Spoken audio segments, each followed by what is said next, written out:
Bismillahirrahmanirrahim. Assalamualaikum warahmatullahi wabarakatuh. Alhamdulillah wassalatu wassalamu ala Rasulillah wa ala alihi wa ashabihi wa man tabi'ala. Amma ba'du. Faqalallahu ta'ala fi Qur'an azim. A'udzu billahi minasyaitonir rajim. Bismillahirrahmanirrahim. Qul innama ana mundirun wa ma min ilahin illallahul wahidul qahar. Pemirsa, alhamdulillah akhirnya kita sampai di malam 17 di pembahasan asma yang ke 16 sama 15 ya? 16 yang ke 16 kalau salah. Setelah kemarin ada gangguan sedikit, dan alhamdulillah sekarang yang akan kita bahas adalah Asma Al-Qahar. Dan kali ini saya ditemani oleh Ananda Al-Mukarram Kiai Haji Ahmad Syaban. Beliau adalah putra kakak almarhum Hajah dari Mutiara, dan beliau ini paling paham kalau sudah pakai kitab kuning. Assalamualaikum warahmatullahi wabarakatuh. Nah, jadi kitabnya, karena saya sukanya kitab kuning begini, maksudnya kitab kuning kan putih bukan kuning ini ya. Artinya kitab yang gaya-gaya klasik gitu ini. Dan ini dia. Jadi gini kayak Ban, yang pertama itu kita biasanya bahas mengenai makna. Makna dari Asma Al-Qahar. Makna Al-Qahar ini apa? Makna Al-Qahar itu terbagi dua mungkin Eyang. Yang pertama, makna Al-Qahar secara lugawi atau secara tatanan bahasa harfiah gitu harfiah, ya. Secara harfiah, Al-Qahar maknanya yang memaksa gitu, yang memaksa secara harfiah. Kemudian ada juga yang bersifat istilahi. Istilah dalam syariah itu disampaikan alladzi yaqsimu dhuhurul jababirah min a'daihi. Al-Qahar itu adalah yang mendohirkan, dat yang mendohirkan musuh-musuh Allah, yang memaksa musuh-musuh yang hebat. Dalam arti musuh-musuh Allah yang hebat itu tidak serta-merta semuanya harus terlihat oleh mata, tetapi ya artinya bukan musuh Allah yang bersifat fisik saja, tetapi musuh-musuh yang dianggap oleh Allah sebagai musuh bagi kita juga, yang bersifat metafisik. Mungkin musuh-musuh Allah ini orang yang menghalangi diberlakukannya nilai-nilai syariat Islam gitu. Artinya sebetulnya bukan musuh Allah, pada kaitannya musuh kita gitu ya. Musuh kita dalam mereka menghalangi ibadah kita kepada Allah. Hanya istilahnya musuh-musuh Allah gitu. Terus fayaqaruhum, kemudian Allah akan memaksa musuh-musuh itu bil ihanah wal idlal, dengan dihinakan dan terhinakan. Artinya suka-suka gua dah. Iya, kurang lebih. Jadi Allah ciptakan orang yang bengal, ya. Tapi Allah juga ciptakan si bengal ini dia jatuh sendiri dan sampai terhina. Mungkin seperti Fir'aun ya. Ketika dia hidup ongkang-ongkang menjadi raja sampai berani mengaku sebagai Tuhan. Dan di ujung, malah dia tungkurep, tidak kuasa, hancur. Nah, sampai akhirnya juga dia mengakui kepada Tuhan. Cuman timingnya sudah tidak habis, sudah habis timingnya. Itu yang bersifat fisik ya, Yang. Kalau ada lagi ada itu ada yang bersifat metafisik. Dan itu selalu melekat dalam diri kita ya. Imam Al-Ghazali menyampaikan bahwa manusia itu terbuat dari 3 komponen sekaligus. Ada 3 ya? Ada 3 komponen. Yang pertama komponen malak. Komponen malaikat. Oh, malaikat. Ketika manusia berkehendak untuk berbuat baik, berarti dominasi malaikatnya itu sedang muncul. Disondong-sondong dominasi oleh malaikat Ya, gitu berarti ya. itu bagus. Ada Karena malaikat dominasi tidak pernah malaikat. berbuat buruk, pasti Ya, berbuat baik. Pasti berbuat baik. Hanya saja kita bukan malaikat karena ada komponen yang kedua. Nah, Komponen yang kedua dimensinya adalah dimensi syaiton. Dimensi syaiton itu ketika kita didominasi dengan nilai-nilai keburukan. ya karena dia janji kepada Allah dan diizinkan juga oleh Allah, dia minta umur panjang dan tugasnya satu, ingin menggoda anak Adam, manusia. Iya. Itu yang kedua. Jadi dalam tubuh seseorang itu dimensi malaknya ada, dimensi syaitonnya ada. Yang ketiga dimensi hayawan yang. Kalau hayawan itu dimensinya tidak tahu malu. Mau kapanpun, mau dimanapun, tidak peduli halal, tidak peduli haram, tidak peduli orang-orang Jadi sekitar. ada 3 unsur sifat pada manusia itu. Satu, Malak, sifat yang mengikuti pada malaikat. Yang kedua kepada setan, iblis, setan, karena memang ya setan ini udah kerjaannya begitu. Ya. Alladzi waswisu fi sudurin nas. Yang ketiga unsur hayawan. unsur hayawan. Hayawan itu dia nggak pernah punya malu. Nggak pernah Ya. nggak peduli ya. Jadi kalau manusia nggak punya malu, tapi ini menarik nih. Ya, Ada malu, ada juga pemalu. itu beda ya. Nah, kalau malu saja itu al-haya minal iman, bahwa malu itu bagian dari iman. Tetapi kalau jaban, pemalu, itu minas syaiton.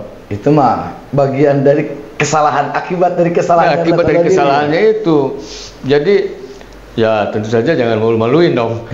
Ya betul ya. Lanjut. Ya, dari ketiga komponen itu, unsur dimensi malak, kemudian hayawan, kemudian iblis, maka manusia itu bisa lebih hebat daripada malaikat. Ya.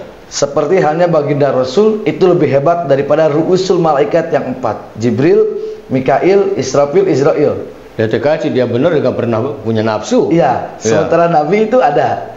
Kemudian ketika manusia itu dominannya unsur hayawan, maka dia akan lebih hina daripada hayawan, bahkan menyesatkan. Balhum adol ya. Balhum adol. Masya Allah. Balhum adol. Dan ketika setan itu nggak pernah mengaku dirinya sebagai Tuhan, tapi ketika manusia itu melebihi setan, dia mengaku Tuhan.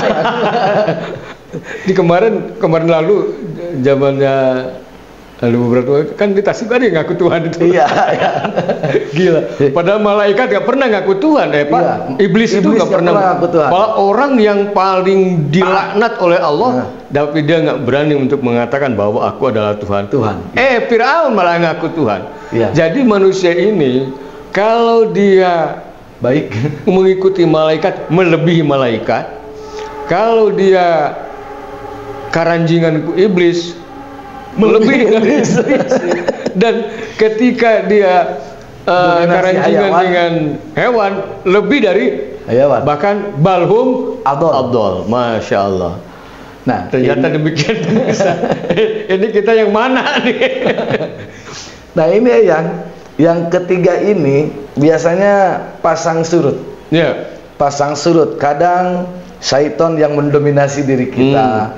Kadang juga malak yang mendominasi diri kita. Kadang juga hayawan yang mendominasi diri kita. Tetapi siapapun itu, ingat bahwa Allah itu Al-Qahar. Allah itu Al-Quran. Dan kita itu punya musuh. Musuh terbesar kita itu adalah iblis.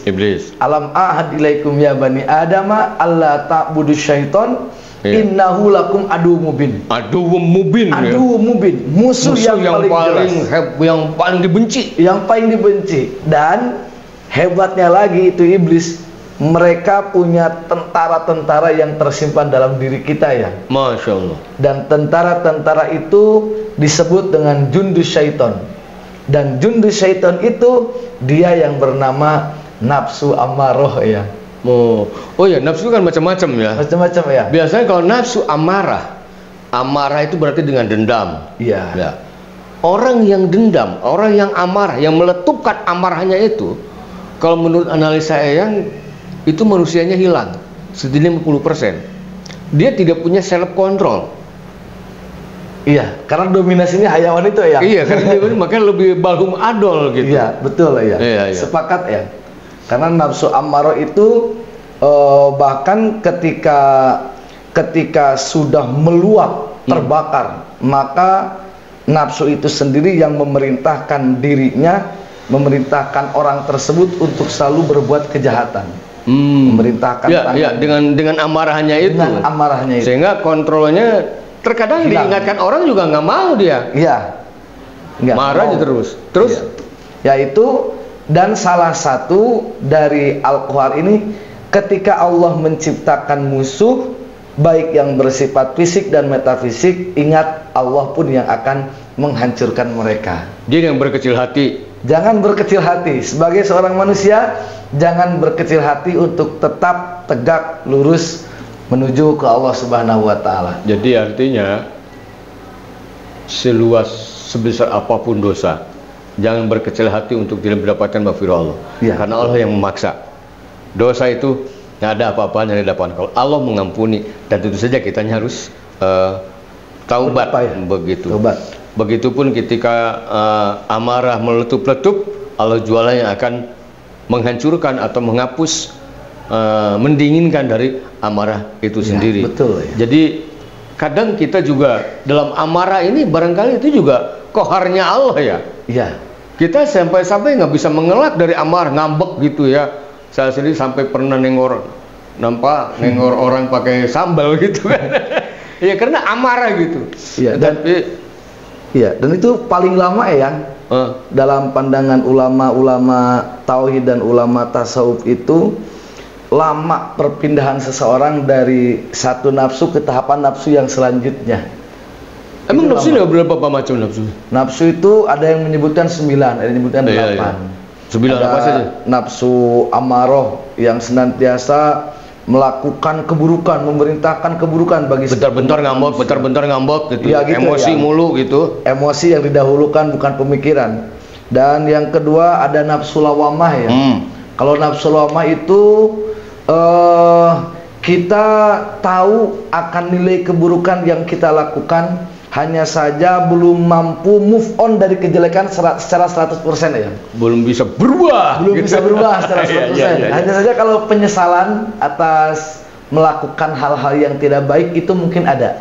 Itu lawamah. Kemudian ada nafsu radiyah, ada nafsu mardiyah, ada nafsu mutmainnah, dan terakhir ada nafsu kamilah. Jadi tidak semua nafsu itu jelek ya. Iya. Ada juga nafsu-nafsu yang baik. Seperti tadi apa, nafsu mutmainnah, radiyah dan mardiyah. Ada juga kamilah. Mardiyah yang senantiasa nafsunya itu ingin mendapatkan mardotillah gitu kan. Betul ya. Oke.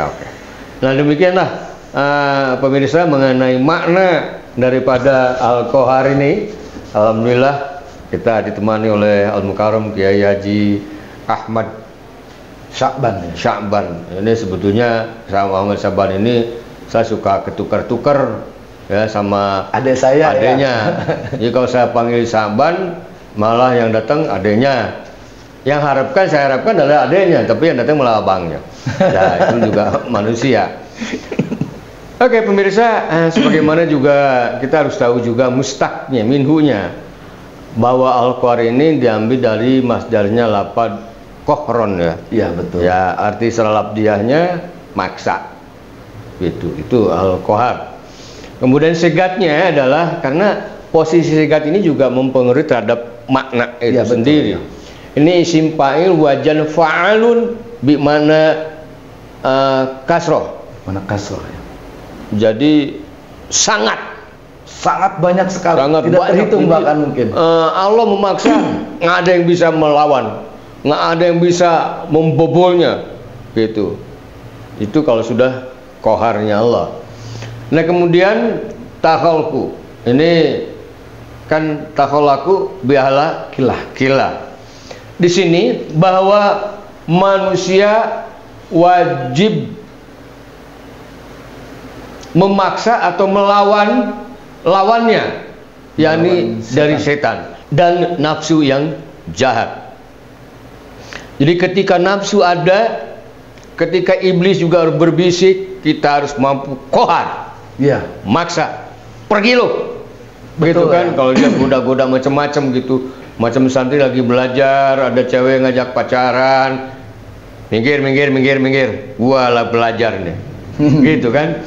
Ya, betul, atau kayak kalau puasa ini, ya kan bisa aja kita ngumpet makan atau minum gitu kan, minggir lo, gua lagi puasa. Jadi dia harus benar-benar punya energi, punya kekuatan untuk melawan segala hal daripada lawan-lawannya itu, yakni iblis, setan, dan juga yang paling sering kita muncul di diri kita adalah tentang amarah, nafsu amarah.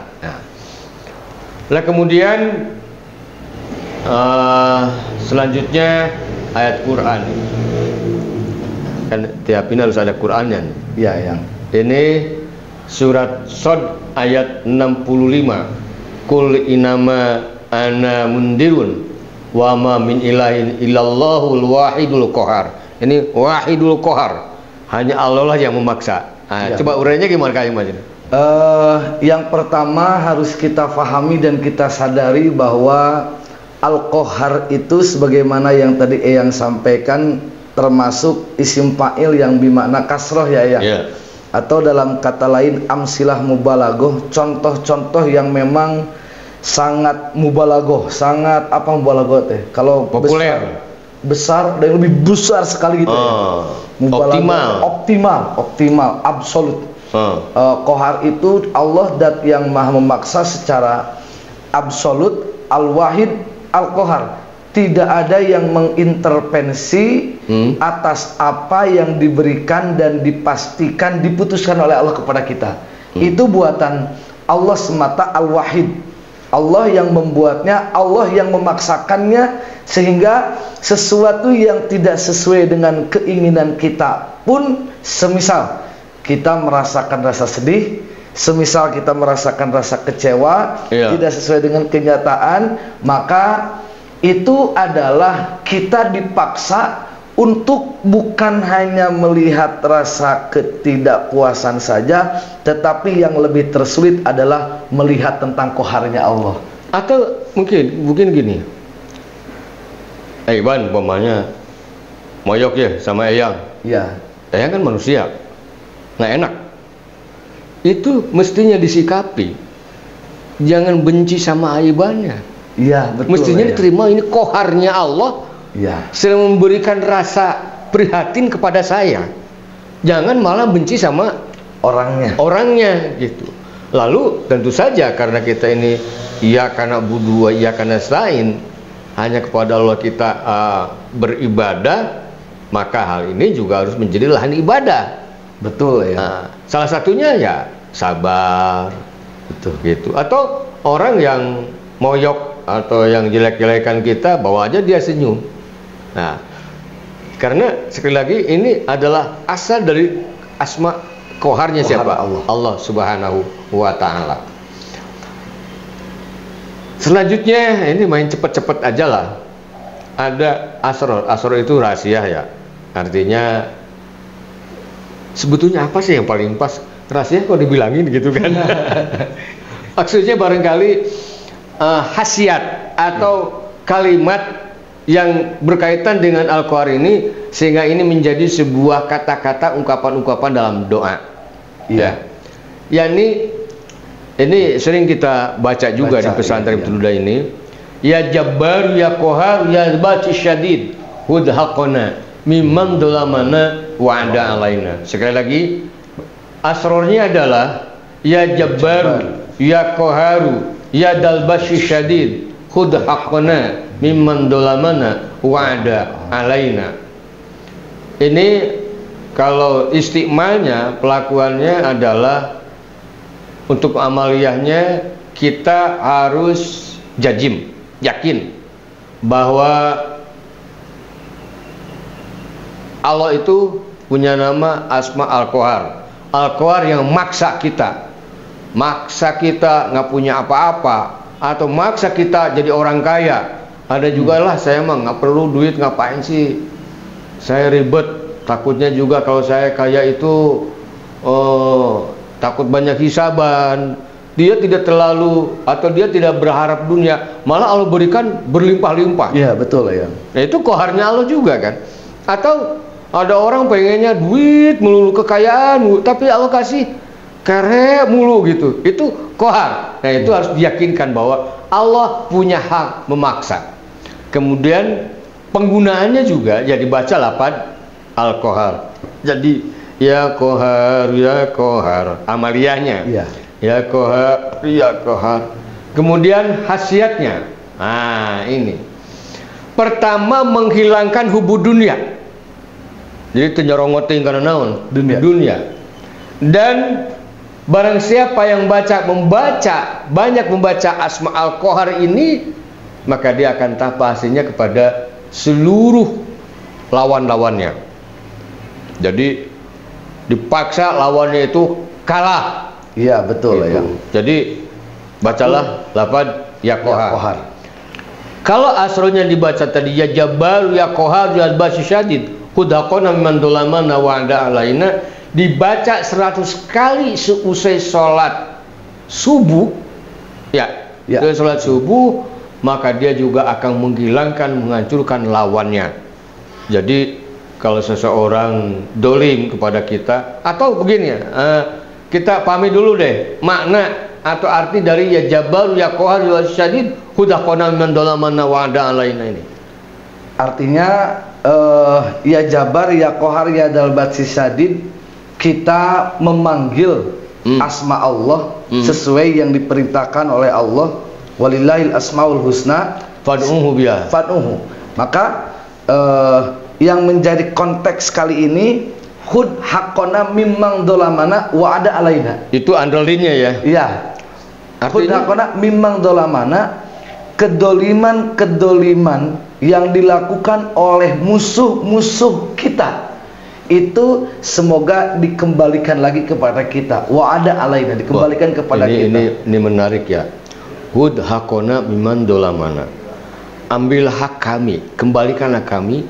Wa ada wa ada, kembalikan kepada kami. Jadi doa ini bukan doa mencelakakan orang lain. Bukan ya. Tapi kita meminta hak dari orang yang dolim. Hak yang telah berdolim kepada kita. Dolim kepada kita, kita ingin selamat dan kita ingin mengambil hak dari dia itu kepada kita. Terserah Allah mau apakan orang itu, bagian siapa? Bagian Allah. Yang jelas, wah ini indah sekali doa ini ya. Betul ya. Jadi hudaqona min dolamana bukan mendoakan orang lain menjadi celaka, bukan. Walaupun janji Allah, orang yang membaca ini satunya akan kalah. Iya, betul. Ya.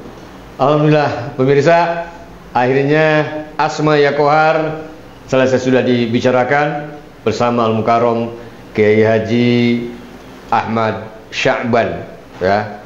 Ini yang selalu tukar-tukar sama adik saya. Dan tentu saja ada besok masih dengan Kiai Saban juga kita akan membahas asma ya Ghaffar ya. Ya Wahab ya. Hah? Ya Wahab. Ya Wahab. Oh maaf.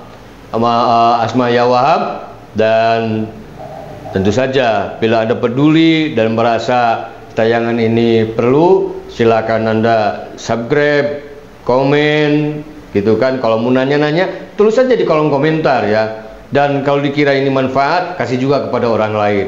Karena memang khairun nas anfa'uhum linas. Sebaik-baik manusia adalah kemanfaatannya. Apabila dinyatakan baik dan manfaat, berikan saya juga kepada yang lain. Mudah-mudahan manfaat. Amin. Dan saya bersama Al-Mukarram Kiai Ahmad Saban pada kesempatan ini mohon diri. Terima kasih. Bila taufiq wal hidayah. Assalamualaikum warahmatullahi wabarakatuh.